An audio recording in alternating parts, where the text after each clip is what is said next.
1:02. Good afternoon from the 104.5 The Zone Studios. I'm Jackson Williams. The NBA is crowned a champion as the OKC Thunder win Game 7, 103-91, claiming their first title since moving from Seattle to OKC in 2008. SGA named Finals MVP after a 29-point and playoff career 12-high assist performance in Game 7. The Pacers lost star guard Tyrese Halliburton in the first quarter of Game 7, and it has been reported today that he suffered a torn Achilles. In other NBA news, the Phoenix Suns and Houston Rockets completed a blockbuster trade over the weekend that sends perennial All-Star forward Kevin Durant to Houston in exchange for Jalen Green, Dillon Brooks, the number 10 pick in this year's draft, and 5 second-round picks. For our foundation repair waterproofing needs, visit USSTN.com. Breaking news at once on your home for the Titans and Vols. This is 104.5 The Zone.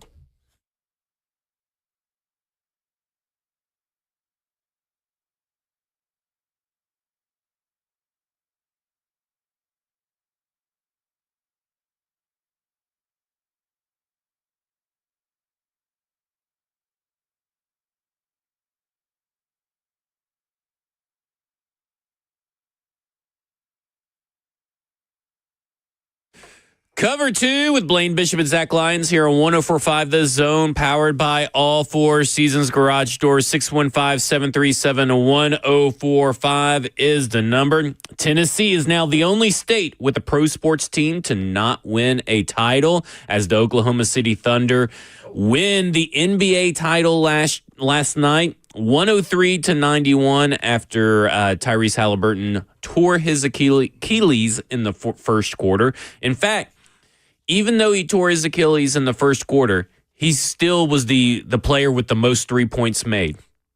Can you believe that? I did not know that. For the Pacers. For the whole, both teams. Oh, but both teams? No one made more than 2 out of any of the other I did not players. know that. Yeah, that's insane, isn't it? So he was on fire. He was 3 for 4 from 3. Was on fire. And then unfortunately tore his Achilles, which kind of changes the whole narrative around it. But Oklahoma City Thunder, best team all season, was the best team at the end. No matter who you play, whatever, you still have to win the game. And it ended up being still, even with Halliburton going down, the Pacers defense kept him in there.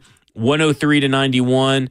You know, yes, it is a 12-point difference, but it could have been a lot worse because the Thunder were just destroying people all season, all through the playoffs. Pacers defense really showed up. I hate that there's a little bit of what if surrounding it, because I never like a what if in a championship game or when a title is decided. But at the end of the day, the Thunder did what they were supposed to do. They won the series, a nice Game 7, a nice playoff run. Yeah, it's unfortunate Halliburton got hurt. But really, that's not what lost the game for the Pacers in my mind. I think it was the 23 turnovers that led to 32 points. And here's what I talked about, your boy TJ. I love him. Spark plug. I said it was like a backup quarterback, and then you make him the starter, then you think he's Mitch Magic, right? You know, and then when he has to be the guy, it's a total different. They start trapping him. He was getting turnovers, not only him but other guys, and they really went on a run. The Pacers were up at half by 1, and then OKC went on a run, but 34-20 outscored them in the third quarter. And then Jalen Williams finally woke up in the second half for OKC and put up 20. So after that, it was pretty much over. Now you wonder if Halliburton, if he was present, how much of that would have happened, and would he went on a run? Because if he ever got 20 points, they always won in the playoffs. Yeah, he was already at 9, hitting threes initially, as you said, more than anybody on the court. So I really thought the OKC defense stifling, eventually taking control there in the third quarter, really is what lost the game for the Pacers. And then they kind of, to me, somewhat panicking. They weren't running their offensive flow. And, you should have tried to slow it down and get it to Siakam and then played off of him. If they doubled, then you hit it to the open shooters. I think they kind of lost it with him. Maybe with Halliburton, maybe that wouldn't happen. Who knows? 7 turnovers for TJ McConnell. The next highest turnover total from a player was Obi Toppin and Benedict Mathurin, 3 turnovers apiece. Even you combine those two guys, They still had 6. He had 7. And not to say anything, T.J. McConnell was thrust into a situation. Yeah. And he played great. And he played really good. But that shows you the difference between a starter and a backup and a role player. It's a little bit different, especially with all the marbles going on. And just unfortunate. He's still a really good player by any means. But, there was talk, he should be starting. I don't know. I think he's more the fit for the Energizer Bunny type guy. When I say that, he's just bringing the energy and bringing defense and bringing an air of confidence with him running the offense. So in spot play, but being the guy is a little bit different, especially in the last game of the season. Man, that was difficult. Yeah, as someone said, 8 for SGA, 8 of 27 from the field. 2 of 12 from three-point line. He had 11 of 12 three-pointers, so 11 of his 29 points came from the free throw line. I want to say this. We talked about the very beginning of this series about the post presence and rebounding being key for the Pacers to kind of, either stay close or keep it competitive. And for the most part, Siakam did his job and a few others did. But Miles Turner, 6'11", he averaged 4 rebounds throughout this finals, and I kind of feel like there were some missed opportunities for him. He doesn't seem to play like a 6'11" player, and maybe that's just not his style, but it just seemed like if he was able to get a little bit more physical, a little bit more presence in the rebounding, I don't think it changes much, but that is something that when you look at things that need to improve for the Pacers heading into this offseason, I think rebounding is where they can make some real headway heading into next year. Focus on that. Well, I'm sure statistically, that looked like that, but Miles Turner is not that guy. Yeah. He's more of a stretch 5, and he shoots threes. He's been the longest tenured Pacer. He's been there for 10 seasons, and that's just not his role. So you can't ask an athlete after this longer period of time to then change who he is. That's what a lot of coaches try to do, and they go, well, no, that's not who he is, so why are we going to try to make him something that he's not? What they should have done is just done a better job blocking out. They got a lot of second shots, and the OKC did, and it was more longer rebounds, and those are kind of tough, but it kept happening. I tell you your point, it kept happening. So I don't know, if guys, just weren't blocking out, watching the shot, and then not really putting body on people. And that goes for the guards, too, as well. Yeah. So I would say it's more of a unit thing than just one individual player, even if it wasn't Miles Turner. It really should have been there. And they went small, OKC did, and the Pacers stayed with him out there. And so the matchups were kind of – he should have dominated on the boards, but it depends on who he was guarding because he might have been out far from the goal. So you just never know. But you're looking for different answers of why it happened. And really, you just don't have any – eventually, OKC – they had better individual players, and superstars stepped up. SGA at the end there, really in the third quarter, just kind of taking over the game. I think he went on a 9-0 run himself, I think, in the third quarter, something like that. And then that's when they kind of start pulling away from the Pacers. Yeah, it's just, the Thunder, we all knew the Thunder were the better team. Yeah. I loved the series, loved the playoffs, the entirety of the playoffs. I just hate that it ended with a Halliburton injury because, OKC, remained very healthy. I've seen a lot of people talk about, Oklahoma City tanking and all this to get all this, but, they made moves.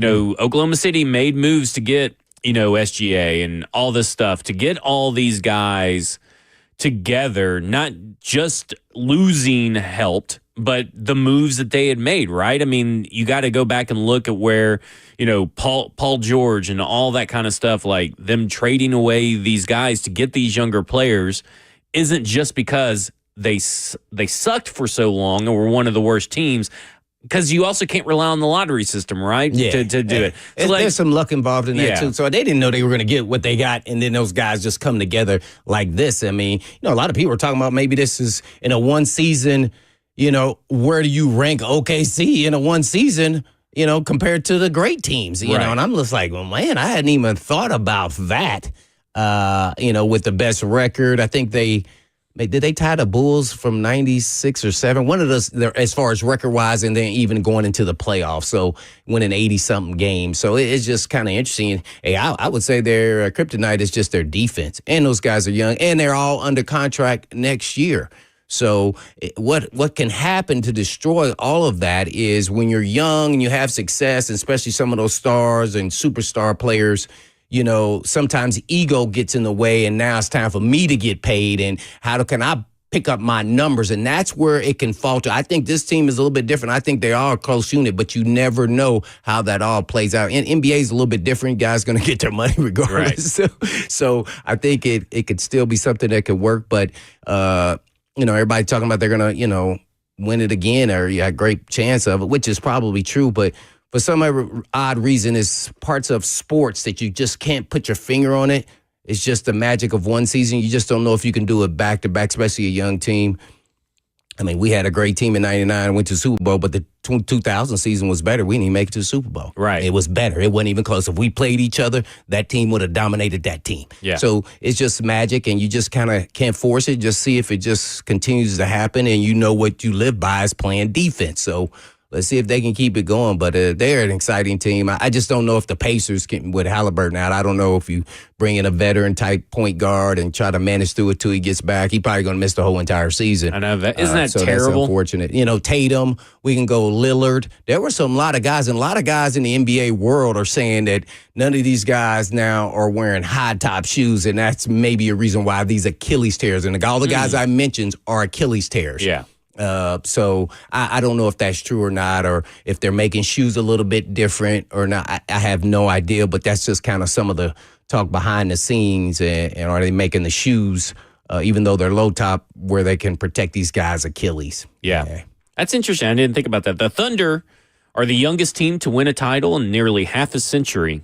So they are currently atop the mountain in the NBA. When we come back, we're going to talk about what do these playoffs and this championship finals run actually mean for the future of the NBA? And I'm going to see, can I convince Nashville to root for the Memphis Grizzlies? As Cover 2 with Blaine Bishop and Zach Lyons here on 105 The Zone.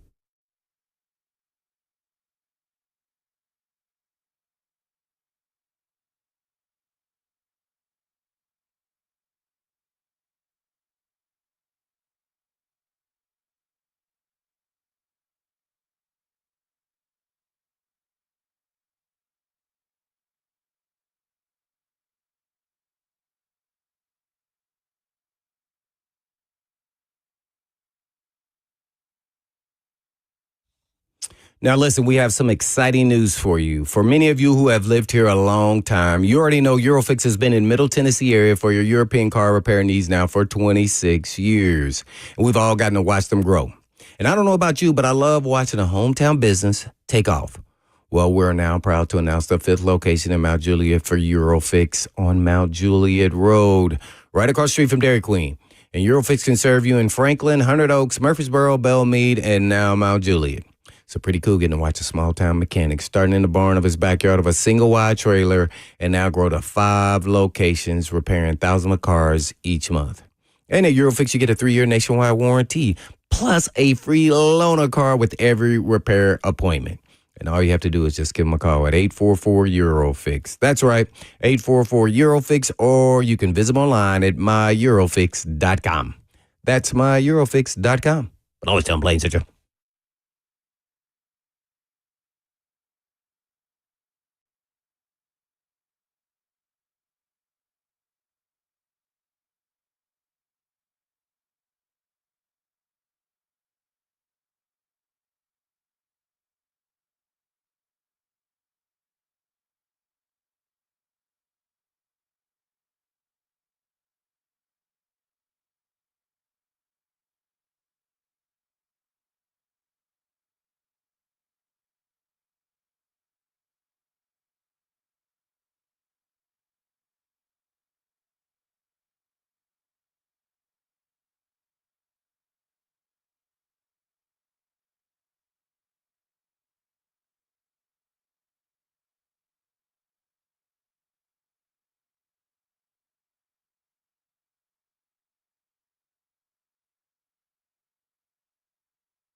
Cover 2 with Blaine Bishop and Zach Lyons here on 105 The Zone, powered by All Four Seasons Garage Door. 615-737-1045 is the number. We've been talking about the NBA Finals. We want to talk about the future of the NBA, and also want to try to get you guys to root for the Memphis Grizzlies next year.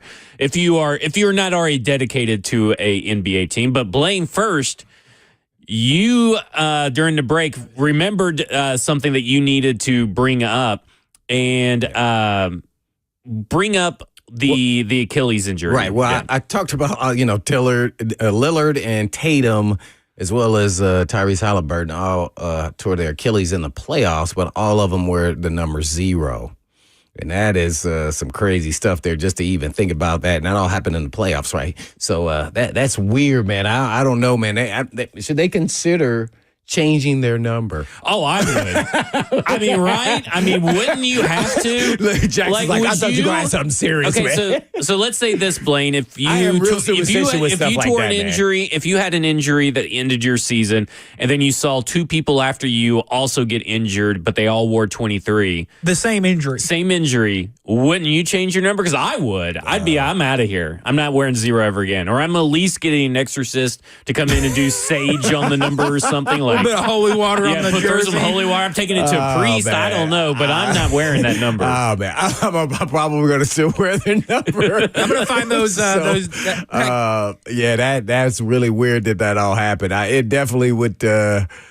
You know what? As a player, my mindset is totally different. As a player, I would have been so focused on getting back and to be better than I was before. Yeah. And so I don't even know if it would have translated in my brain. Like, all these guys all got the same injury and we wear the same number. I might have been like, well, that was them, not me. Yeah. So, I don't know if I would have done that, because especially in the NFL, it's kind of said once you're because I could have changed from, I was 22 in college and I wore 23 because there was somebody already with 22. And then after my rookie year, he was no longer on the team. And I didn't go back to 22. So I probably would have stuck with the number. I would have been like, man, that's just some crazy luck. But nah, I really do think there's some karma to that. I don't know. I think it's more to the low top in the way they're making tennis shoes. I would say more so than not. They look sweet, but are they real good for your feet? I would lean into that a little bit more. Just real quick, we were talking about we've talked about how much we've enjoyed this playoff series. We've talked about how much we've enjoyed this finals. Do you think the NBA is going to be able to capitalize on maybe some, casual fans or whatever to maybe improve their ratings next year to generate interest? Because to me, this seems like the perfect way to, if you were just a casual fan, because it really did seem like more people were watching this NBA Finals, at least on my timeline, which is how I would kind of, look at it, is a lot of people that didn't watch NBA. What was the ratings? Let Jackson kind of look that up. But that's a good point. Ooh, because here's something that everybody should know. Like, we've been talking about parity. We've been talking about new blood and all this kind of stuff. The Thunder are the 9th different franchise to win a title in Adam Silver's 12 seasons. So the 9th different team in 12 seasons to win a championship. So that's pretty good. Yeah. His predecessor, David Stern, just saw 8 franchises win titles in 30 seasons. Oh. So if you really want to talk about a competitive league, parity, listen, and I know it's really hard to get a captive audience for an 80 to 90 game season. It's a long time, right? I mean, that is a long season. I mean, it starts what? Christmas, right? October. It starts October? Yeah, it starts like does it really? I always thought it started on holiday. Basketball, too. I've been a big proponent. I want them to shut down, shorten schedules of baseball, all the way in October. College basketball, and the NFL. I mean, not NFL, but the pro teams, NBA, all those games that are playing over 100-something games. That's crazy. I want to cut them down to at least a third of that. But I mean, that's. I think people would focus on more, because I think about myself, and we're covering sports, and I go, man, I just lose focus on it's just too many games. It's similar to hockey. Baseball and hockey. There you go. So, number one, for the ratings, through 5 games, the series averaged 9.18 million viewers. We don't have Game 6 or Game 7 yet. So how's that compared to? I noticed the more work, but I was just going to compare it to like last year. Even they're down 19%. This was, very They're competitive. down See, that to me that's is crazy. You know where I put the blame on that for? Them marketing? I think it's marketing. I think it's the NBA national media. Like as far as like your ESPNs, your Fox Sports. I mean, what team did they talk more about last week on ESPN? With your quote unquote basketball experts, they talked more about the Memphis Grizzlies than they did the finals. They talked more about Kevin Durant than the finals. Like they didn't even talk about these teams in the finals throughout the whole week. And I think that has a lot to do with them. I just can't believe that they could not, and maybe they can throughout this offseason, maybe make some headway or something. Because I'm going to be pleading for people to watch the NBA.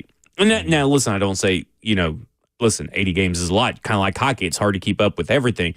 But these finals and this playoff series should have been up. It should not have been down. And to me, it's crazy. You had the MVP of the league. It makes no sense in my head. Why have the NBA just lost too much at this point? And nobody's to me, they should be recapturing people that maybe were casuals or maybe fell out of love of the NBA, but like right now is the time to get back into the NBA, in my opinion. Yeah, I would completely agree with that. I was trying to think of what they could do to actually put more focus in. And I don't know if it was just because it's smaller market teams compared to the big flash markets, but maybe they should have started doing specials throughout the week of individual players on the different teams. Like, let's go do a backdrop and a whole series on Siakam and how he didn't even start playing basketball till like high school and things of that nature. So people get to know these guys on a personal level outside of, Therese Halliburton, and even go on the other side. I know everybody knows SGA, but, I watched him play against Darius Garland right there at BA.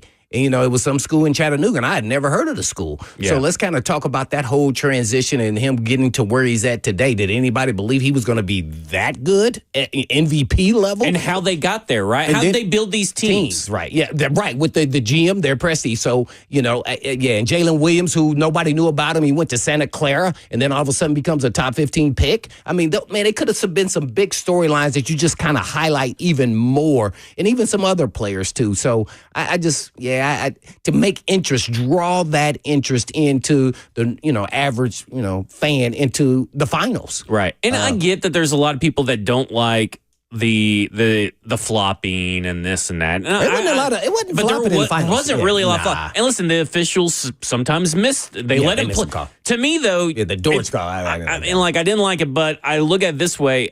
Let him play, right? If you're going to let him play. And that's what they did. And sometimes in NBA finals, I think you need to let them play, let them get physical with each other, especially if people are complaining about flopping. Well, now you're just playing, right? Yeah, I mean, there was, like you said, didn't have any, I don't remember hardly any flopping in this finals. That was very egregious. And so to me, I just look at it and I go, man, this was such a great...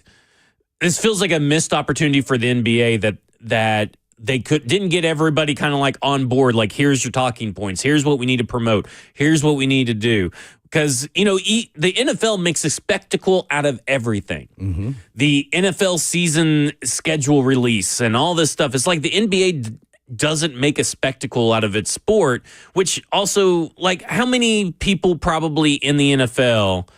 Let's pick an obscure random player. Probably like, I don't know how many, tons of people know about Drake May, right? They know a lot about his history, a lot about it. How many people knew about Will Levis, right? I mean, like Will Levis was known all across as a mayo eating, the banana peel, and that was stuff they focused on, but they also knew his time at Kentucky. It's like, I don't know if it's a college thing that translates to the NBA, but it feels like a missed opportunity to market multiple players this week. And you had two of the best all-around young teams in the NBA, and they're talking about the Memphis Grizzlies. They're talking about Kevin Durant.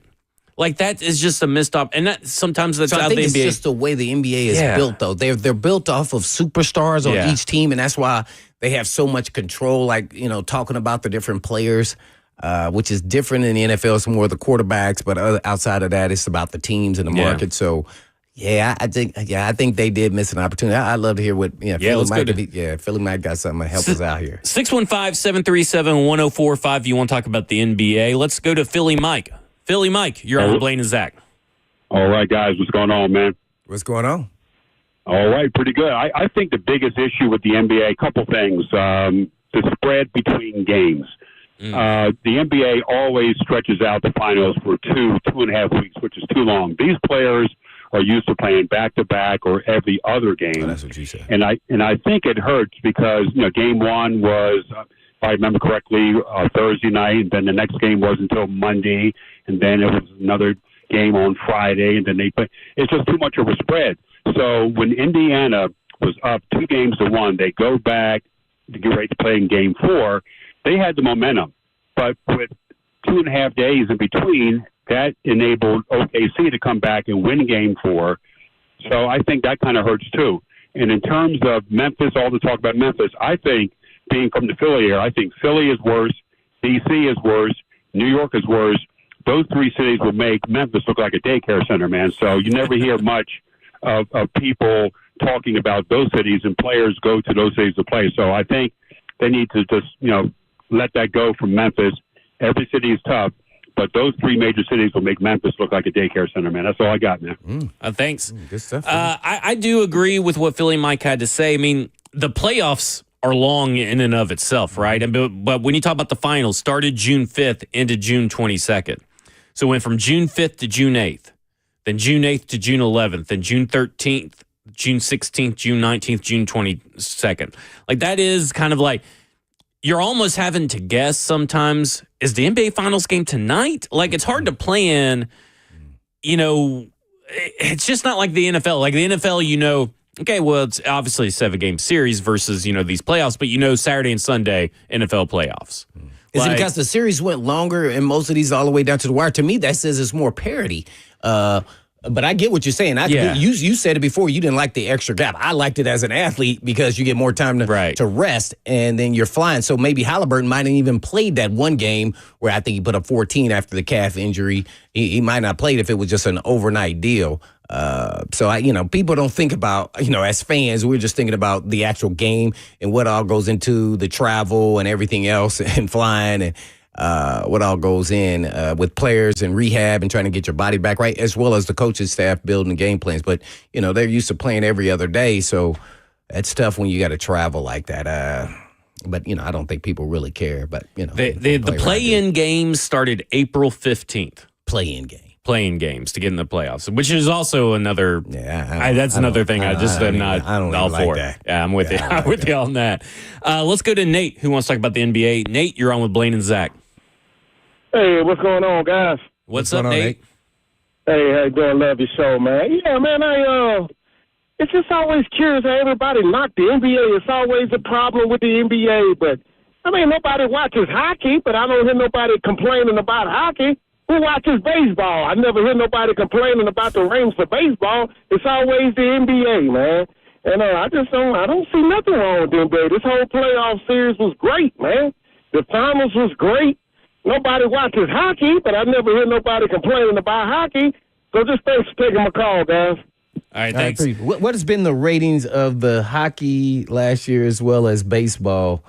And let's just say World Series, just look at some comparables. I think he's right. Yeah, I will say the hockey playoffs was also delivered. Like, if you want to talk about two teams or two entities, sports entities that had great playoffs this year, that should have brought in more fans and viewers, it would have been the NHL and the NBA.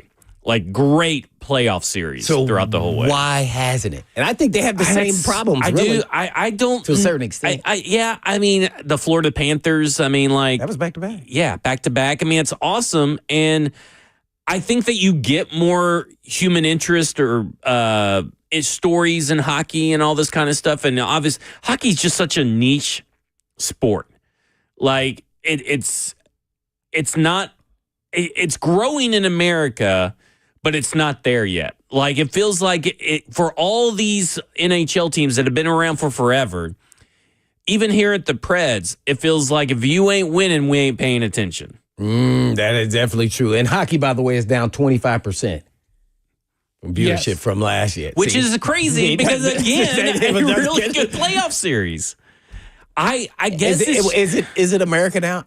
Everybody now is all in football. I mean, Yeah. to be honest, I mean, just, I from think you're college right. to the NFL, and then the other sports are just backdrops. It may be on or maybe not. If they miss it, it's not. It may be just because it's too many games. I don't know, man, but the NFL is running away with it. Oh, I think like they get better ratings with their schedule output. Exactly. To the game. But they market it, right? They have NFL Network, and NFL Network is easily accessible for the most part on most of your streaming platforms. You know, NHL, they have like some stuff on ESPN Plus, some stuff on Bally Sports, some stuff over here. Why don't we get some stuff burnout? over Why don't there. we get burnout?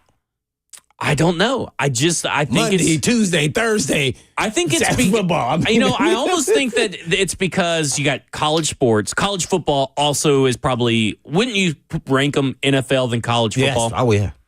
And I think that's another thing is that like everybody's so ingrained and has their allegiances in college sports, it bleeds into the NFL, and everybody has their allegiances in the NFL. Then both, I guess, commissioners or whatever you want to call it, but both entities know how to market themselves.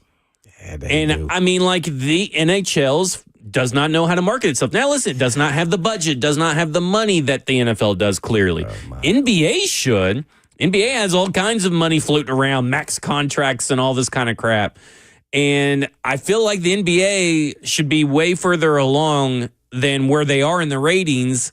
Again, it's tough, and I get it, to compete with the NFL. But, I mean, where's your big spectacle of a schedule release? Where's your big spectacle of the... You know what? Do you know what the NBA draft is? No, I have no clue. Wednesday. Isn't the NHL draft this week, too? Friday. See, that's bad. That's bad scheduling. I did not know that until I just happened to see a commercial today. I knew the NHL draft was this Am I week. right? I had no idea either one of those were happening this week. This is news to me. I just happened to see them today. Breaking news for me. And am I right? Make sure you check me on that, too. But, okay, think about that. I know the NHL draft's this week. But, I didn't know the NBA draft. The finals but maybe just they ended. didn't want to overtake the NBA finals. I don't know. But why, if you're the NBA... Wednesday at 7 p.m. Wednesday. I told you. Okay, it's so Wednesday. where's my NBA draft Only coverage because I saw a Connor Flag, draft promo, and I was like, oh, dang, the draft is Wednesday? But see, that's the thing. Okay, let's think about that. The NHL has had a little bit of a time period where the NHL draft, but they don't even market the drafts properly. So how are we supposed to buy in and get excited for these young players that your team may draft when you have to compete? The combine is during the playoffs. And makes no sense. They have to work on their media calendar. Their timelines for both these sports are effed. with the NHL, I get it, though, because most of these guys that you're drafting in the NHL draft aren't going to play for your team for 2 to 3 years. So the interest probably isn't there as much. But the NBA draft, Cooper Flagg is going to be a highly covered player in this year's NBA season, in the 25-26 NBA season. How are you not marketing this better? Why are there not multiple commercials running during the finals? I watched Game 7 last night, and I did not know the NBA draft was Wednesday. Yeah. Well, think about it like this. What do most people talk about the night of the NBA draft? When you go, I want y'all to verify this, be on social media on during the NBA draft. More people are talking about the fits that those guys are wearing, their outfits, than they do the players. Like that's an NBA issue. Like, because we don't know, I don't know. Outside of Cooper Flagg, the Memphis Grizzlies are picking 16th. To be honest with you, I have no clue who they're even going to pick.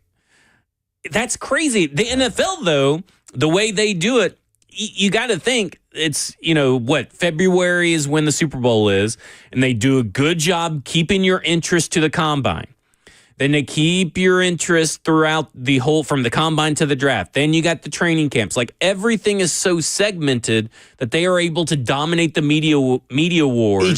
Each month almost. Mm-hmm. This is the only month where there's not a ton of NFL content.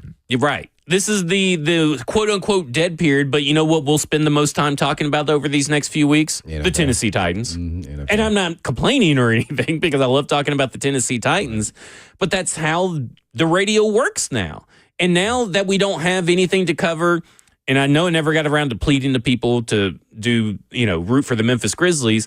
But, I don't even have time to really start, looking at NBA, rookies. Who could the Grizzlies draft? What's the mock draft say? They don't even think about that. I don't even know what pick they are. What pick are they? 16th. Oh. But think about this. Think about this, Blaine. How many times have we seen radio shows or podcasts or TV shows examine and analyze NFL mock drafts or lists? Oh, my God. NBA doesn't even have that. I don't even know if I've ever They'll do it seen Wednesday an NBA mock afternoon. draft. Where's an NBA mock draft? I'm going to find one. I'm going to find an NBA mock draft, and we're going to talk about it on the next segment. I'm also going to plead why you should go for the Memphis Grizzlies. Cover 2 with Blaine Bishop, Zach Lyons here on 105 The Zone.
Cover 2 with Blaine Bishop and Zach Lyons here on 104.5 The Zone, powered by All Four Seasons Garage Door. 615-737-1045 is the number.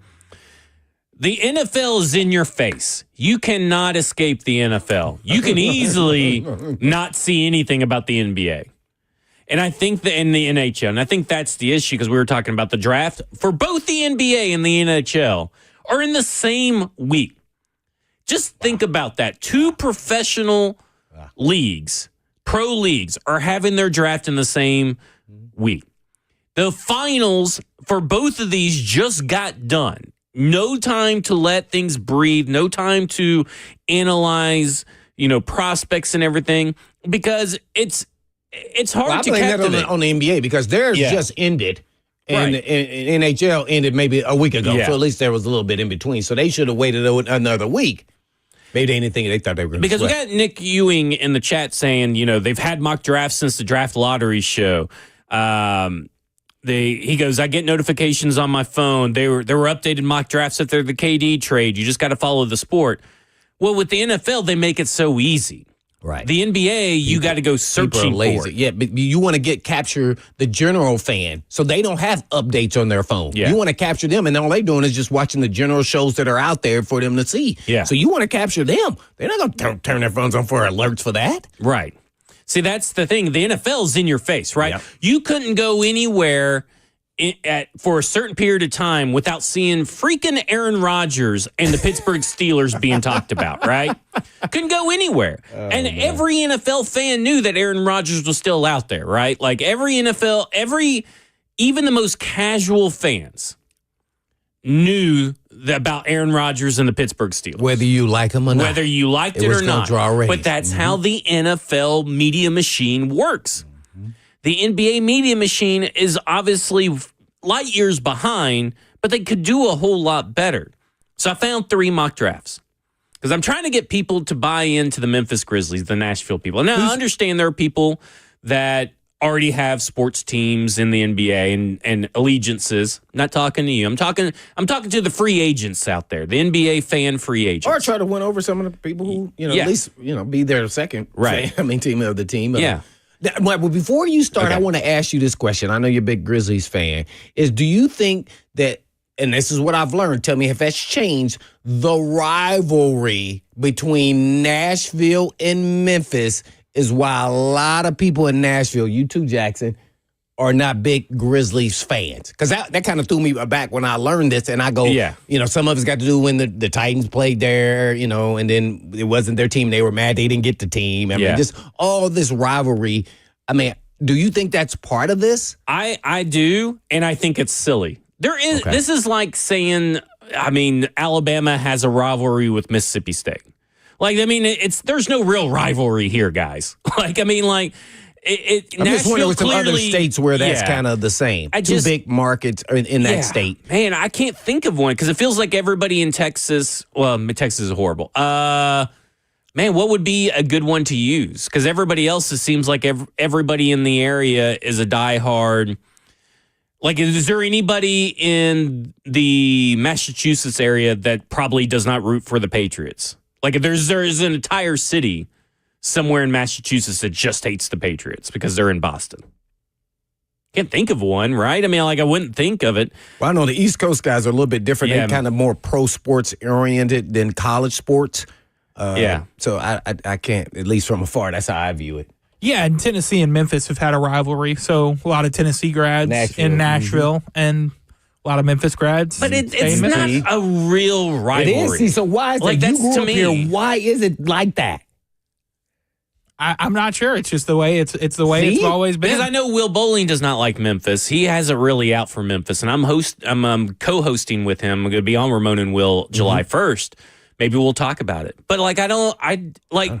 let me say something. I know there are small segments of Memphis people that don't like Nashville, but the amount of people in Nashville that hate Memphis is at least 10 to 20 times larger than that. Like, I don't even know why there is a rivalry between the two. And I've been in both places, obviously. And I feel like it's a real made-up narrative that just never went away. There's good things about Memphis. There's bad things about Memphis. There's good things about Nashville. There's bad things about Nashville. Let's bury the hatchet. And is it mad? Are they mad because they didn't get the NFL team?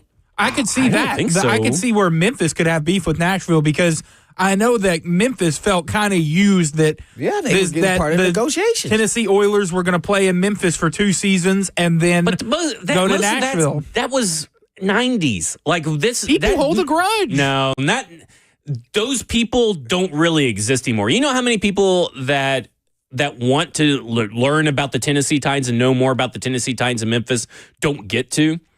Like there's an untapped fan base potential for the Tennessee Titans. But we are talking about fans. It's fandom. It never goes away. That's a false narrative right there now. No, what I'm saying is that I think those 90s. People have... there's not better. Faded away. They faded away. Yeah, I was about to say died off. I think most of the people have kind of died off. No, but guess what? They instilled in their siblings the same. Maybe here in Nashville, but not in Memphis. Watch this. UT fans. All their parents, they all ingrained it's about UT. See, that's you're missing the whole point. Maybe that is the point, is that it's UT, but again... But that's not a real rivalry anymore. But like the Tennessee hates, he's right. They won't even play Memphis in basketball. I mean, but they're scared. But that's a different discussion. It's more about the hate. I know, I got you. So it shows you there's something there. Yeah. And why it is, I don't know. To be honest, but that also should. I guess look at it this way: of Nashville or Tennessee, the state of Tennessee, it might have been already there before we moved here. Go to an NBA Memphis Grizzlies game. And to me, it's kind of like... I've been to a multiple games. No. I'm just saying in general. To the free agents out there. I love watching their athleticism of just NBA players. They're just kind of to the free agent fans out there that don't have an NBA team, that maybe are skeptical of really buying into something in Memphis, go to one of those games. It's kind of like explaining to people, you won't get wrestling until you see it live. You may not get the Memphis Grizzlies until you see them live. It's a great experience. It's a great arena. It's a great little downtown area. Just stay in certain parts. Don't stray away. But I would highly encourage you, because they're typically pretty inexpensive games to also go to. I would highly recommend that if you are NBA curious, to join up with the Memphis Grizzlies. They got a lot of future draft picks. They got a lot of young, exciting players. Ja Morant's one of the most exciting players no doubt. To watch in the league. But is it ingrained in Tennessee or Nashville because they never had an NBA team, and so it's not directly here? Maybe. So is that why they don't follow it, because they never really did follow it? Maybe. That's why I'm trying to get people to at least go to it. And then also for a lot of Tennessee fans, I mean, one of the best college basketball players for Tennessee in the last 5-10 years plays for the Lakers. Yeah. So how many Tennessee grads that, went to Tennessee now are watching the Lakers more than the Grizzlies? Trade him to Memphis. There you go. But also, you also have East Coast trying to watch West Coast games. I think they follow on their phones the next morning when they wake up, but they're probably not watching the games. I'm trying to get free agent NBA fans that live in the area to give Memphis a shot. Let's do this. If you are a free agent listener, give me your sales pitch. Okay, watch the Memphis Grizzlies. We're going to talk more about the Memphis Grizzlies on this show when the season starts up. We'll talk a little bit about the draft. I'm going to try and get people to quit hating Memphis. And I know, listen, Memphis. I can't control Memphis people hating Nashville, but I'm at least going to try my best to say, hey, give Memphis a chance.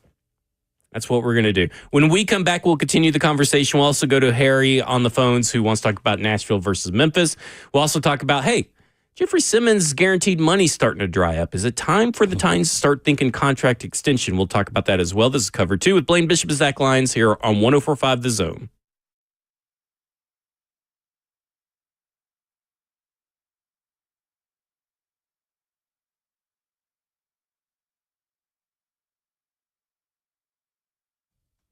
Man, life is full of work, family, meetings, and somehow I'm supposed to squeeze in the gym.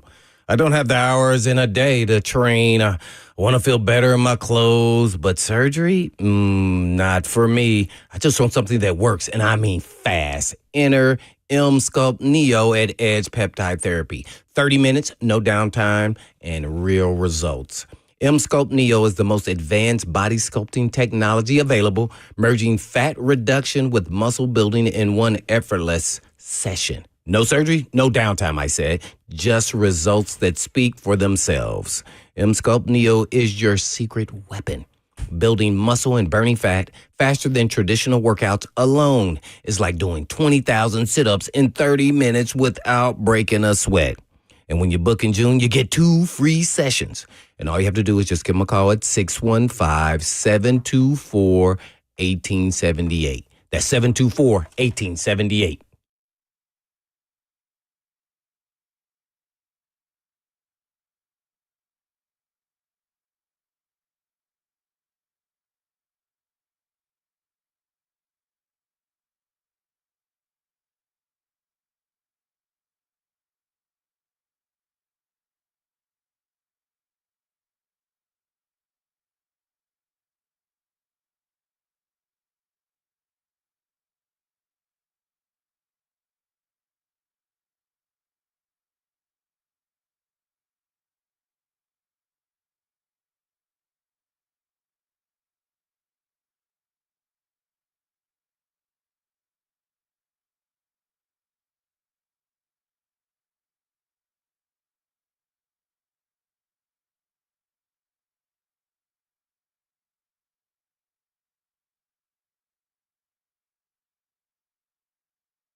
It is 2:01. Good afternoon. From the 104.5 The Zone Studios, I'm Jackson Williams. The NBA has crowned a champion as the OKC Thunder win Game 7, 103-91, claiming their first title since moving from Seattle to Oklahoma City in 2008. SGA is named Finals MVP after a 29-point and playoff career-high 12 assists in Game 7.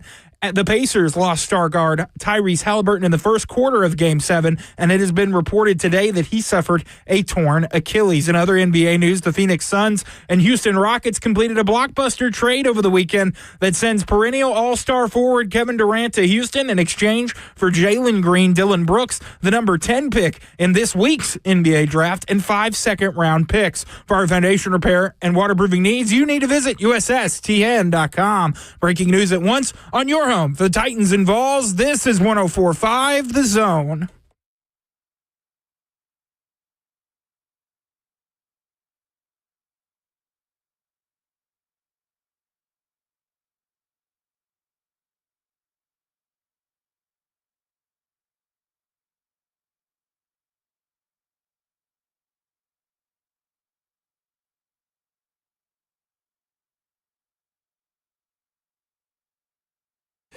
Cover 2 with Blaine Bishop and Zach Lyons here on 104.5 The Zone, powered by All Four Seasons Garage Door. 615-737-1045 is the number. And, of course, we have the F&M Bank chat on Zone TV, Twitch, Twitter, YouTube, Facebook Live. I've been trying to be the arbiter of peace between Nashville and Memphis, trying to a Nashville diplomat, as you will. Yeah, I'm a Tennessee diplomat. You know, like I want to bring it all together. You know, Nashville is in the center of Knoxville. That means I'm not helping you. And Memphis. Let's just all bring together. With Blaine. I'm going to the winner's side, man. Which is Nashville, by the way. Man. I'm just saying, like, Memphis has really good food, better barbecue, probably a lot better wing places. You know, a couple of good sandwich shops now would take over Memphis. I miss you, Chinese sub shop. This is great. So you got a list of different I got places? all kinds of places. Okay. Here's one thing I would say. Don't go to Rendezvous. You guys can do way better than Rendezvous in Memphis. The ribs. Oh, the ribs? Yeah, that's the most famous barbecue place. Don't go there. Zach, this just popped into my head. Do you remember a couple of months ago where like a Memphis radio host just took a random shot at Nashville? I do. I just randomly thought about that when we were talking about this beef. So, I mean, clearly it is still in Memphis. Yeah, that's, you know, what was that, Chris Vernon? Was that who it was or something? It was on that station. Yeah, it was on their ESPN affiliate. I think they're just mad that they have to cover the Cowboys because that's the Cowboys. See, that's the issue because you were talking about it at the games. Like when you guys were playing, there's more Steeler fans than Tennessee Titans fans. It was Cowboy, but it was just because they hadn't gotten used to. We were in the state and they were still, you know, everybody's all across the board, mostly Cowboy. And to be honest, they're Cowboys affiliate now. That was a big thing is that everybody's really angry with the ESPN radio station over there a couple of years ago when this went down, that they decided not to be a Tennessee Titans affiliate. They decided to be a Dallas Cowboys affiliate. But it's because, and I will say, from living in Memphis, that is Cowboys Steelers country for whatever reason. And well, probably those are the games they got when they were with no team. So that's probably it because those are more national teams. Yeah. So that was going to be hard. You have to be a mainstay. It's really hard to break in there, but once you are part of the Memphis family, they'll die for you. Like, I mean, like that city has embraced the Memphis Grizzlies like no other. That's a diehard. Memphis Grizzlies rules that city. Definitely. Whereas here, even the Tennessee Titans and the Predators, you may have more Detroit Red Wings fans in Nashville than the Predators. You may have more Detroit Lions or other Michigan you know, you just have so many people moving here. The Tennessee Titans and the Predators almost seem secondary. Let's go to Harry. You think the Predators still sell out, though, most of the time? Most of the time. Right. I think they've done pretty well still, even through the losing season. Let's go to, 49ers is another one. DeMario Patterson. 49ers is a big one in Memphis. I couldn't tell you how many random Memphis-born, Memphis-bred friends that I went to school with that were in my fraternity that were 49ers fans. Really? Yeah, but I guess just back in the day, right? It's all about because the Tennessee Titans are a young NFL franchise by NFL standards. Mm-hmm. It's about that generational pass down, right? Mm-hmm. And that's where the Tennessee Titans are a little lacking as far as the fandom goes. Let's go to Harry, who wants to talk about Nashville versus Memphis. Harry, you're on with Blaine and Zach. All right. Okay, Memphis versus Nashville. To give you context, I'm 36 years old. I was born and raised in Nashville. I've been here my whole life.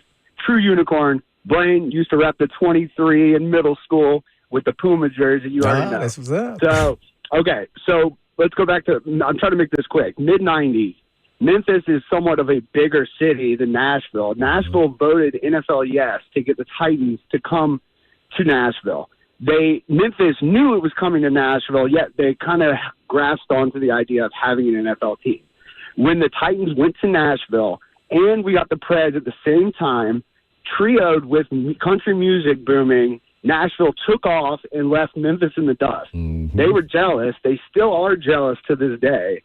And that hatred is still true with a lot of my Memphis friends. Now, over the past 10 years or so, they've kind of come to the acceptance of, all right, I'm going to be a Titans fan because it's Tennessee Titans, right? The one thing that Memphis needs to do for the Grizzlies, if they want Nashville fans to go down there, go to games, just change the name Tennessee Grizzlies. Oh, that sounds disgusting. That does not roll off the tongue. Well, that's coming from somebody who lived in Memphis who sounds like has some of the hatred towards Nashville. No, listen, first off, I'm an Alabama guy. I mean, I only went to college at Memphis, so I mean, as much as I love Memphis, don't get me wrong. I only lived there from like 2003, 2008. I got you. But the big thing is, like, Memphis, they grasp onto the Grizzlies if they're trying to get the whole state behind them and they want to have an NBA team. I mean, unless Nashville is holding out for an NBA team to have themselves, Memphis would gain a lot of more traction in the whole state by just saying Tennessee. Nashville knows they're better than Memphis, and if they want to get some of those dollars to come down to Memphis, they should try to attract the whole state rather than just Memphis Grizzlies. I'm personally not as invested into the Grizzlies because it's Memphis's team. If it were Tennessee, maybe it's like, okay, well, now they're including the whole state, if you kind of catch my drift. So. I mean, I get it, Harry, and thanks for the call. I just disagree. Like, that sounds to me Nashville pettiness. You can't support a team because they're called the Memphis Grizzlies? I mean, does that happen for other teams that are called by their city name? No. That to me sounds, that's reeks of Nashville pettiness. All right. Now, I do agree with your premise, but those teams were already established. In this new era, I think going through the process of when they were getting the name with the Titans, I think Mr. Adams, the great late Mr. Bud Adams, learned that he had to name the team Tennessee. He was still trying to hang on to the Oilers. That's why they named them the Tennessee Oilers. And then he realized, this is the second name though, but that they couldn't be the Tennessee Oilers. They had to be attached to this city in their own name, so he made them the Tennessee Titans. 2 years we were Tennessee Oilers.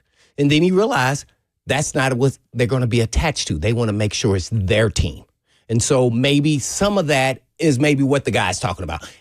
Memphis Grizzlies, now that it's here, it doesn't make sense to change the name, but in the same sense, make it the state's team. I get the premise. Yeah, and maybe they could do like, hey, if you're from Nashville or from the Davidson County area or whatever, show us your driver's license, get in for free or something. Like the Nashville SC just did this nice little marketing campaign where if it's your first time ever going, and I don't know how they kept up with this. I never figured that out. But if this is your first time if you've never attended a Nashville SC game, you got in for free. Oh. So maybe you could do something like that. Flash a billing or flash your driver's license. You get in for free at a Memphis game. Uh-huh. But Tennessee Grizzlies just does not. And another thing, why doesn't Memphis play some preseason games here? See, that's what I'm saying. That's going above and beyond marketing to capture some of the Nashville market. So last year, the Grizzlies did training camp here. Yeah. But it was completely closed to the public. Which was so stupid. I feel like that would have been such a good marketing opportunity for Nashvillians to see the Grizzlies. Hey, you can go down to Bridgestone Arena or some other practice facility and see Grizzlies open training camp. This day and this day, it's open to fans. I think that would have been a really good That sounds like that was just the coaching staff wanting to get away from Memphis to do their training camp. That's all that sounds like. If they didn't let anything happen, no media, no nothing, they just wanted to get away from Memphis to do their training camp. That's what that sounds like. You should have praised the preseason games here. Yeah, you should have opened it up. I always thought that was stupid, too, when that went down. I was like, maybe I'll go to, even as a Memphis fan, I'll go down. I would have 100% gone to Grizzlies training camp. Yeah. I would have been curious. Yeah. I mean, and someone's like, well, the Titans and Preds don't play preseason games in Memphis, but they don't have to, right? I mean, they kind of are a statewide, pretty much institution. We're talking about Memphis, and we're trying to mend the fence between Memphis and Nashville. I'm trying to bring peace to Middle Tennessee. All right, let's go to Dan, who wants to talk about Tennessee Grizzlies, the NBA. Dan, you're on with Blaine and Zach. Yeah, hi, guys. You're missing the biggest reason why the NFL is so much more popular than the other leagues. Okay. And it is because every week I know that I can watch the Tennessee Titans on free TV. Oh. Every other sport, you've got to subscribe to some streaming service, sometimes more than one, in order to follow the games and see them on television. Now, I've got satellite radio, so I can listen to any game in any of the four major sports on the radio, but big difference from watching on TV. And I believe that's going to change. I believe within the next decade or so, Roger Goodell is going to want to build another addition onto his Bronxville mansion. And if he gets a better offer from one of the streaming services, you're going to have to pay to watch the Titan games, too. I'm with you, Dan. I mentioned it a little bit earlier, and it was just kind of in fleeting, but it's because Preds, Bally Sports, or ESPN Plus is the only way you can watch those games. Mm-hmm. Then the NHL Network is kind of behind it. Everything is behind a paywall, whereas the NFL Network, even if you don't subscribe to the NFL Network, well, you're probably subscribed to Amazon, right? Mm-hmm. So you're going to be able to watch those games. Yep. You have your local games right there. He is spot on that the NBA and NHL do not get enough of their games to the local markets where necessary. It's always behind. Even people in Memphis have to have Bally Sports. Isn't that crazy? That's crazy. That's insane. It's insane. It's insane. And I agree with them. Yeah. All right, when we come back, we'll talk about Jeffery Simmons. We'll get to more of your phone calls. 615-737-1045 is the number. Cover 2 with Blaine Bishop and Zach Lyons here on 1045 The Zone.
Cover 2 with Blaine Bishop and Zach Lyons here on 105 The Zone, powered by all Four Seasons Garage Doors. 615-737-1045 is the number.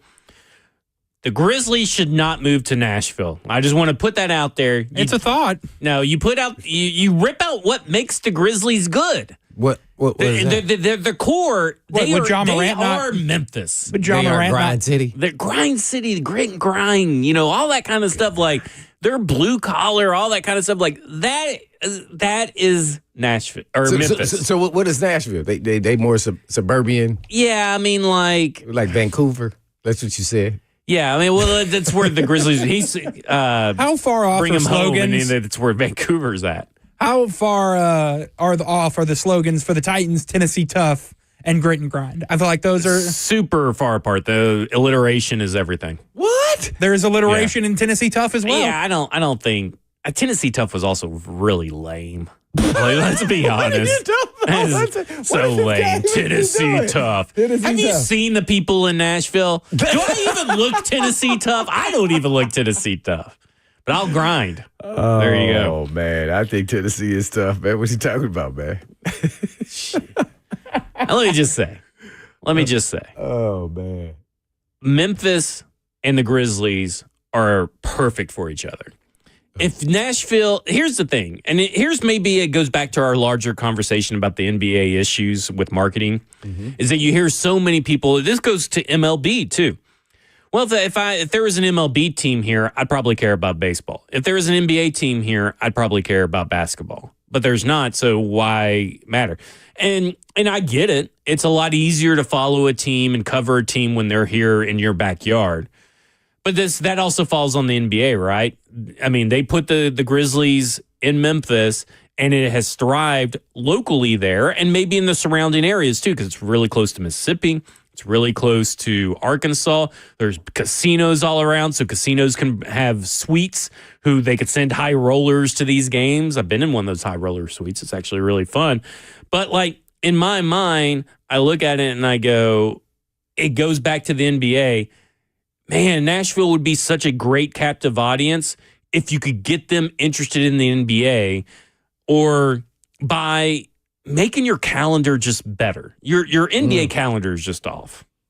Yeah. And also more accessible.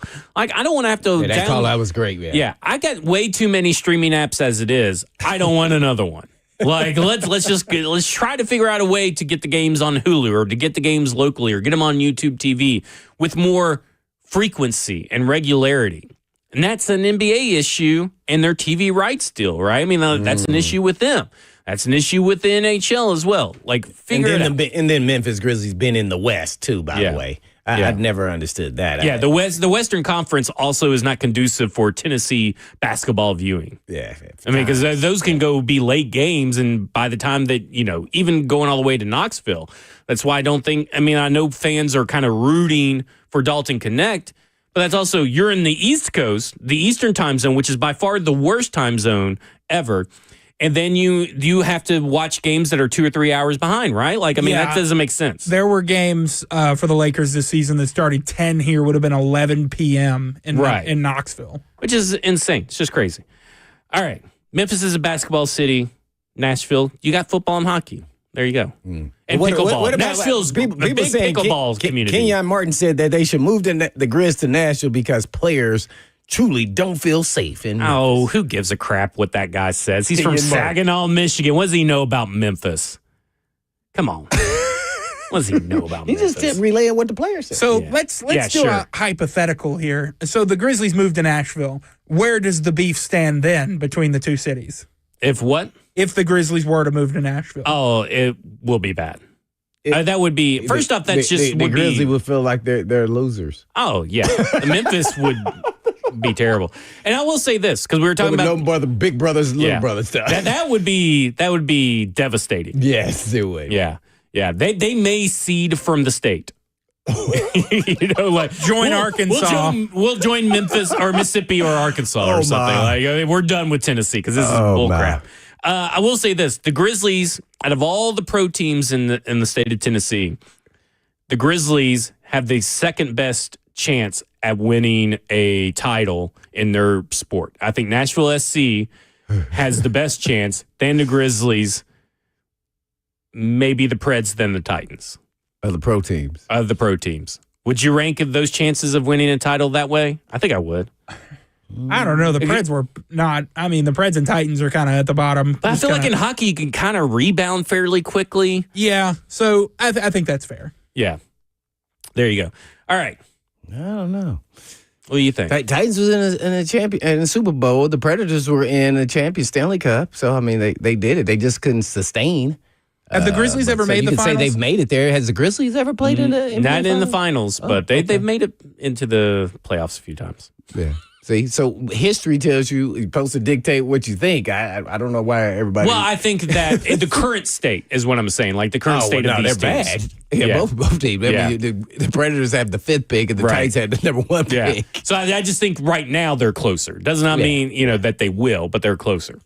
All right. Jeffery Simmons. So I was listening to A to Z Sports this morning. Easton kind of brought this subject up, and he's kind of talked about it here and there about the Jeffery Simmons contract kind of is looming large around the team and everything. And what he means by that, and this is the way he put it, Blaine, was that his guaranteed money on his contract, and he has, after this season, he has 2 years left, is gone after this season. There is no more guaranteed money. Like, they're going to pay him in cash over the next 2 years, $20.6 million, $23.5 million, but none of that is guaranteed. So my first question to you is, from the Titans' perspective, are you looking to approach Jeffery Simmons to go ahead and get out in front of it, to go ahead and try to get an extension done? Because if you wait, a couple of different things could happen. More defensive tackles could get paid. He could have an outstanding season, which then makes him more expensive, on top of more defensive tackles getting paid. So do you think that the Tennessee Titans should jump out ahead of this from their perspective to go ahead and maybe get an extension done with Jeffery Simmons? First of all, I've been saying that he held out for contractual reasons, but I want to hear your input first. Well, I would say that from this perspective, because we've kind of have gone all around the world with the Jeffery Simmons discussion on this show. We've talked about how he wasn't that great of a leader to not show up. It was bad optics. We've talked about, maybe he got overpaid, but he's still performing at the level that Jeffery Simmons has proven to be. Now, there was a time where he was in discussion to be a top 5 defensive tackle when he initially got paid. Now we're looking at it a couple of years later and talking about, okay, well, he's in the top 10. A couple of years down the road, he may not even be in the top 10 at that point. And he is a really good player, though. And when you are a team from a financial perspective, from a business perspective, this is how I'm looking at it. From the Tennessee Titans perspective, I would be behind the scenes starting to put together my package for him. Is figuring out, okay, let's be ahead of the game. He's eventually going to come to you if he hasn't already. But he's eventually going to come to you wanting guaranteed money. So let's get out ahead of it and start figuring out, what do we think he's worth? This is a new regime, right? So this is Mike Bergonzi and Chad Brinker. They didn't give him the initial deal. So let's see where we're at financially. Let's see where we want to be, and let's see if it can make it work. Let's control the situation. Because on the flip side, then you may have the player trying to control the situation, control the narrative. I would rather be in control. So if I'm the Tennessee Titans, I'm not saying I would definitely do one, but I would definitely have my framework ready if he were to approach us, or we wanted to go ahead and approach him. When you talking about now? Yeah. Oh, okay. Well, for me personally, I'm not a GM, but him, just because the guaranteed money is up, does not then instantly tell me that it's now time to do a new contract. Gotcha. That doesn't do that for me. What does that for me is his play. I want to see what you got to play. I want to actually go into the season with him playing well. Guess why? Because if I'm the GM, that gives me options. Oh, what are their options? Oh, do I want to give him an extension? His play will dictate. But, also I have to look now if this will be 3 years in a row. Was he healthy or not healthy? Did he play, and how much did he miss? And is he elite of the elite, or is he just really good play? Right. I think we'll find that out real quick. And I just think, in my personal opinion, he's kind of peaked. He should have elevated by this point in time with that contract to be at least an ASAC guy consistently for a D tackle. So for me, I'm hoping he plays great. Guess why? Because I'm not re-signing him. I'm trading him. And guess what? I'm getting collateral. And I'm continually to build because guess what? I feel like if Sweat continues to grow as a player, he can be maybe a notch below him, but he can perform at a level. And guess what? I go draft a cheaper player. And that doesn't mean I could take him in the top 3 rounds, top 4 rounds to get another, run stuffer that maybe can get me 5 6. Or I do it with veteran guys who, come in and rotate. Right. So and then that's a cheaper option until I find and get my elite pass rusher. Because that, to me, is what I need for this team. And at this point in time, he got his big check. And he may get another big one. So, but I'm hoping I can use him for collateral. But giving him an extension just because his guarantees are up is not that's not going to provoke me. What provoked me is if he goes out there and get 10 sacks and show me that he want to get it. So then the question would arise, why now? Oh, now because you want more money. Guess what? Now that even says even to me more as a GM, time to trade. So because to me, once I gave you the money, you should have been motivated beyond motivation from that point on to be the greatest that you could ever be. And if it didn't happen, it just happened. You could say it's injuries, but it's always something. Then it was like, oh, he's supposed to have surgery. And he didn't. I didn't hear anything about surgery. I have seen a lot of people say, well, he didn't have help. He still had Danico Autry next to him. He had Harold Landry, Danico Autry, and all these other guys. We can say that everything, but as soon as his agent would say something like that, I go, Aaron Donald had a lot of help, didn't he? Yeah. Then guess what? The conversation moves to another topic. Right. Because that it doesn't work that way. Yeah, he doesn't have the pieces, but Aaron Donald didn't really have the pieces. I can't remember. He may have had one elite pass rusher one of those years or a couple of those years, but they were young players. Maybe let's see what he does if they would have, what Femi becomes. Yeah, I guess the best pass rusher that I can remember, and someone can correct me that I'm wrong, it was Dante Fowler for the Rams, but he only was there for like a year or 2 years. Like, what, right? Am I I think I thought they drafted, or it was a guy who used to be a first rounder, and he was on their team, and he performed. But throughout his career, mostly he was the dominant force. Yeah. So he was there for 2018, got injured, came back 2019, Dante Fowler, and got 11.5 sacks. Right. But did he get 11.5 sacks because of Aaron Donald? Because, I mean, if you kind of look at it, before that, he was 4 sacks, 8 sacks, 2 sacks, 2 sacks, 11.5. 3 sacks, 4.5 sacks, 6 sacks, 4 sacks. And last year with the Commanders, 10.5 sacks. Right. Well, you can also say, well, he had 9 sacks. They let him go. Landry. That was help. Yeah. From a statistical number. But was he a dominant player? That to me is... I think he's a really good player. And I think he could be dominant if he did have a dominant pass rusher, at least one of the guys on the outside. Because I think then the focus would go to that person, and then that would make it a little bit easier for him. Yeah. But they don't have that. And they haven't really had that, to be honest, this whole time. I'm trying to figure out who would have been the biggest pass rusher that he would have played with besides Dante Fowler. Maybe someone else. Why don't you look that up? I thought it was one other guy, but it was only for a year. He was a 1-year deal guy, and he did really well for his career. Robert Quinn. Yes, is maybe who you're thinking Quinn. of. That's that would be the other guy. So we're talking about Robert Quinn and Dante Fowler are the 2 best edge rushers that Aaron Donald played with from our memory, just off the top of our head. Right. And those guys aren't elite pass rushers, right? I mean, we're talking about Aaron Donald. Or sorry, we're talking about Robert Quinn. Seasons, but never they weren't dominant players like that. Right. Like, I mean, they've had, I look at Robert Quinn was probably the best that he played with, even over Dante Fowler. So the best guy that he played with was Robert Quinn. That's not really a big household name that you're talking about, right? That's not J.J. Watt. That's not Max Crosby. So to me, I kind of look at it and I go, that's the I don't play with anybody or they didn't help him. I get, if I'm building in the trenches or I'm building a team, I always thought that, man, I really wish they had one extra guy next to Jarrell Casey. I mean, I'm with you. I understand that narrative. But when you're talking about being, at the time that he signed the contract, he was widely considered a top 5 defensive tackle in the league. And now he's not considered that. That doesn't mean that his play dropped. It just means that other people maybe elevated their game. Other people entered the league, right? That can happen in the NFL. And then you start becoming, oh, well, he's kind of like a top 10 guy. Oh, well, maybe he's a top 15 guy. Kind of like DeForest Buckner, right? At one point, DeForest Buckner was considered a top 3, top 5 defensive tackle. Now, no one really ever talks about him. Doesn't mean he's not good. Just means that, okay, other people have gotten better. So I kind of look at it as when I look at Jefferson, you would give him an extension. Well, Are you changing? I said if I was Tennessee Titans, I would have a framework ready. Right. And I'm not saying it would be a top 3 contract or anything. What do it you would think be. he's trying to get? Well, I'm sure that's what he's getting, but I'm saying I would have a very tight threshold of what I wanted. And if he doesn't want to meet that, I'm trading him.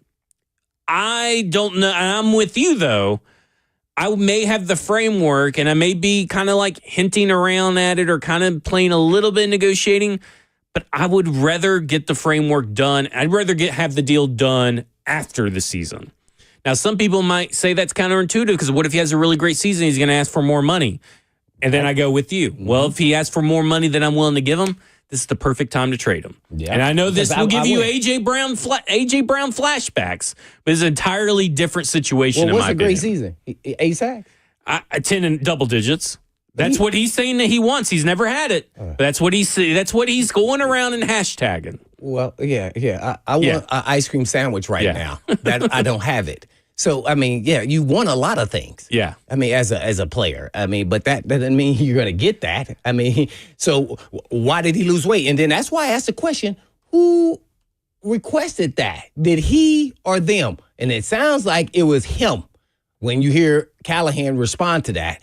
And so what he thinks is if he gets his sack numbers up, because he was a half a step away on 2 or 3 sacks or whatever the number was, then now he will get paid like one. We're going to find out that that's not the case. Right. He's a borderline Pro Bowl player. And that's not saying he's not a real good player. I think he thinks he's elite amongst the elite, and he's not there.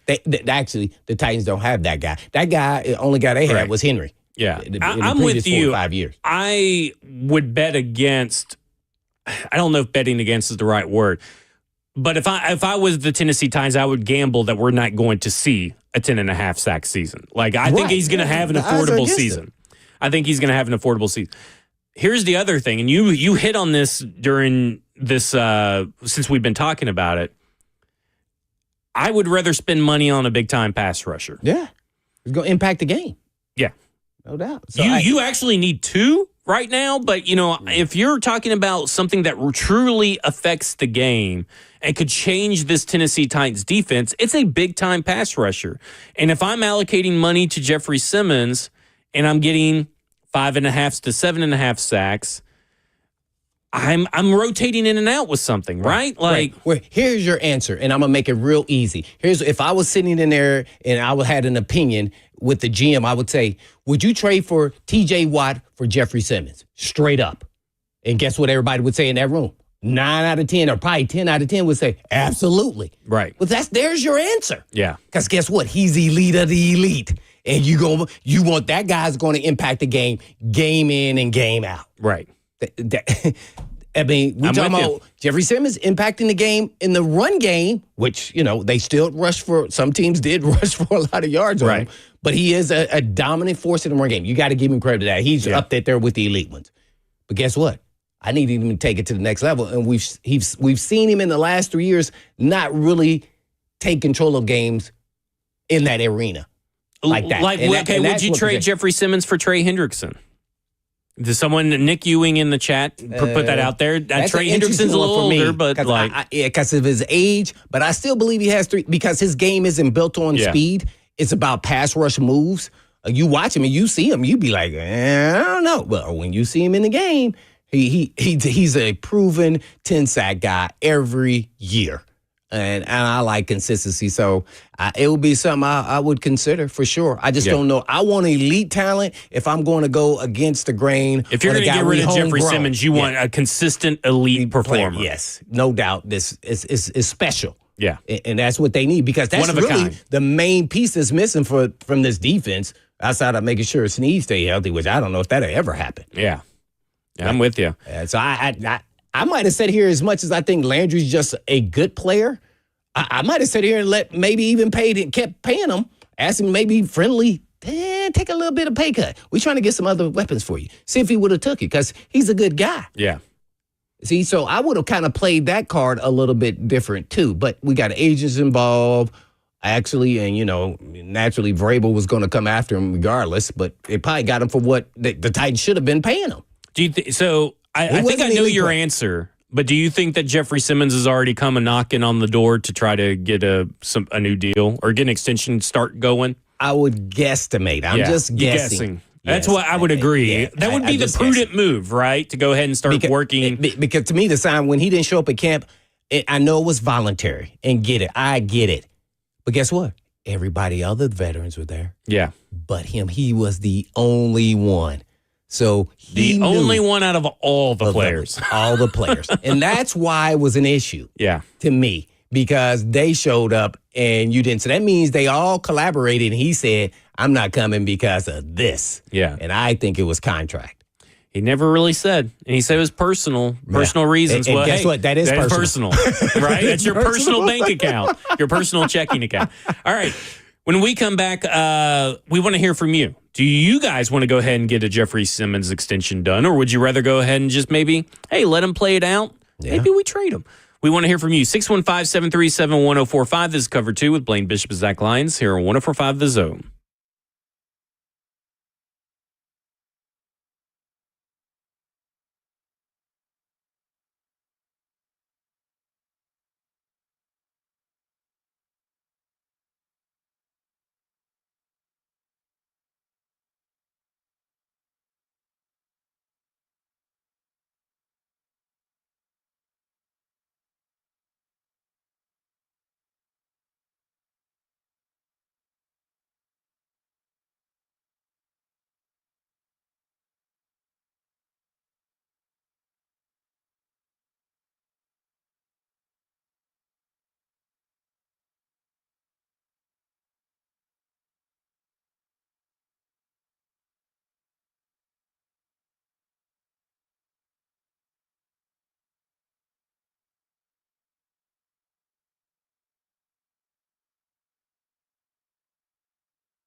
Cover 2 with Blaine Bishop and Zach Lyons here on 104.5 The Zone, powered by All Four Seasons Garage Store, 615-737-1045. We just had Lucas Panzica in studio.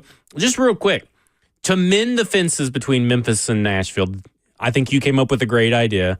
They should trade for Dalton Knecht. You mentioned it earlier in the show. I agree. They need a shooter. They just get traded away Desmond Bane. It makes sense. And you hook the Tennessee fans. And you hook the Tennessee fan base. You send Zach Edey. No, we keep Zach Edey. Because we're mending fences on this show. So we're going to mend the fences between Zach Edey and Dalton Knecht and bring them together and bring Tennessee a championship. Right. I do agree with that because then it will be a softer blow. You'll start saying, okay, it's okay Zach Edey's with Knecht because Knecht and him are helping one another. Yeah. See? So then there you UT, their fandom for Knecht would then overlook Edey. See? It's hard to overlook Edey. He's a tall guy. You don't think it'll work? He's a tough guy to overlook because he's, so well, I tall. know he's so tall. But once he's so good, and you appreciate how he gets doubled, and then Dalton Knecht hits the open threes all the time, and you'd be like, oh, okay. It would be a fruitful partnership. Duran did bring up in the F&M Bank chat on Twitch or YouTube, Facebook Live, Von Miller did play for the Rams 8 games. Oh, yeah, that's right. It doesn't really count for everything that we were talking about, but he was impactful. But we're talking about a 1-year window there. I mean, his career, Aaron Donald, the majority of the time was the guy. Yeah. And proved it every week on the field. One of the best players. He was getting double and triple team. It was obvious, and he would still find a way. Yeah. That's what we need to see out of Mr. Simmons. Let's do it. Let's go to Anton, who wants to talk about Jeff. Anton, you're on with Blaine and Zach. Can you hear me? We can hear you. Yes, sir. Awesome. So I kind of just want to add on to I know you kind of talked about just the idea of doing a straight-up swap between T.J. Watt and Jeffery Simmons. Me personally, I love Jeffery Simmons. I've loved him since the day we drafted him. I thought he was a great pickup, even though he did have like the ACL tear going through the pre-draft process. I also think you got to look at it from the perspective of two different positions. At least from what I've saw, I don't watch the Steelers a whole lot, but my brother's a diehard Bengals fan, so he gets to see T.J. Watt play twice a year. And he says, yes, he's a good player, but a lot of his stuff could come across almost as gimmicky, almost in a way like his brother played, where you always hear about how the linebackers hated playing with him because he would go against what the actual scheme is. So, yes, he's making a lot of plays, but that also causes them a lot of big plays that happen on the opposite end of that. I know Jeffery Simmons, I heard you guys had this conversation a couple weeks ago. Jeffery Simmons' double team rate not as high as probably what he says, but just overall disruption throughout the entire game. I mean, he is having to draw a lot of attention to himself.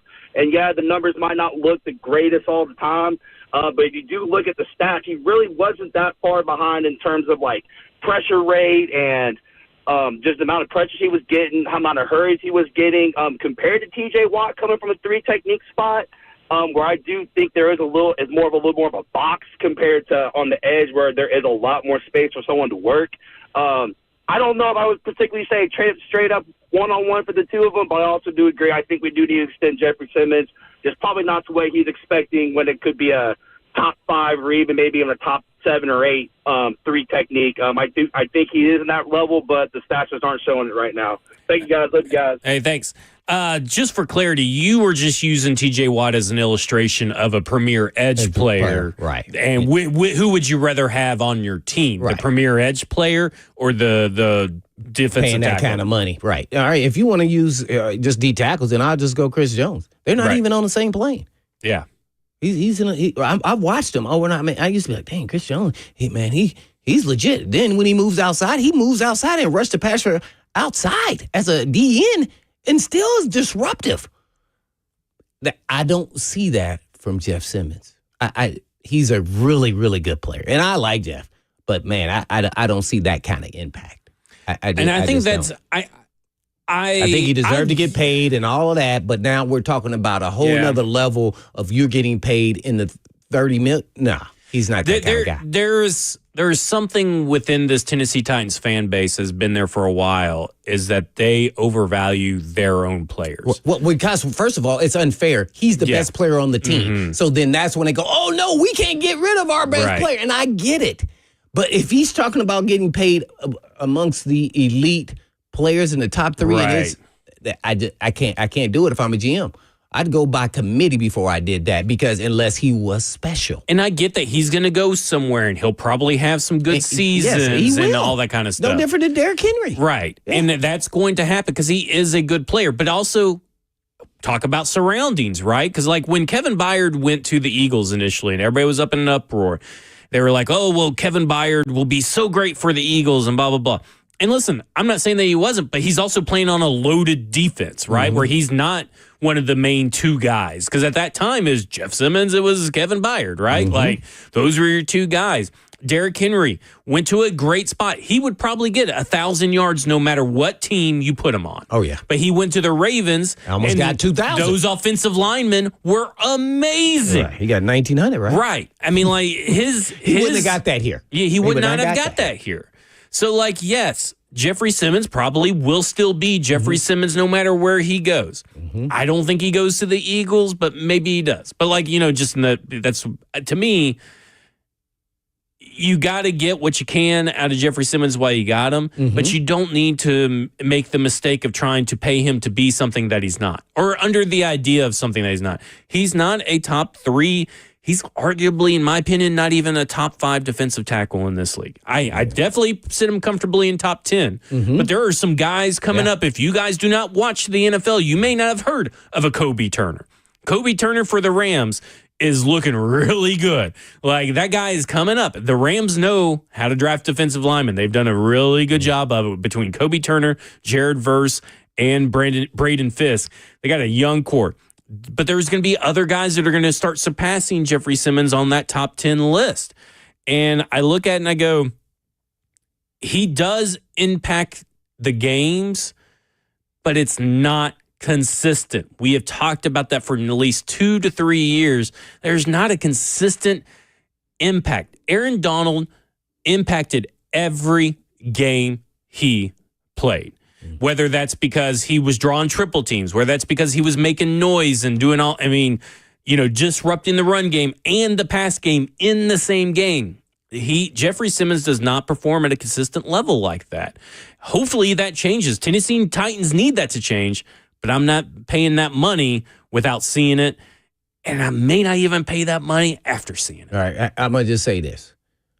Jeffery Simmons is a really good player, but can you think of a game over the last 3 seasons where he dominated the game and you say Jeffery Simmons took control of the game? Gosh, I don't know. If I remember it's that one goal line play the Rams game, he was disrupted, or was it the Rams or the 49ers? But it was the Rams at the Rams, right? But that was 2021, right? I don't remember. So that wouldn't fall in your 3 seasons. But we'll talk about that. 3HL's up next. This has been Cover 2 with Blaine Bishop and Zach Lyons here on 105 The Zone. And in the meantime, and in between time, peace.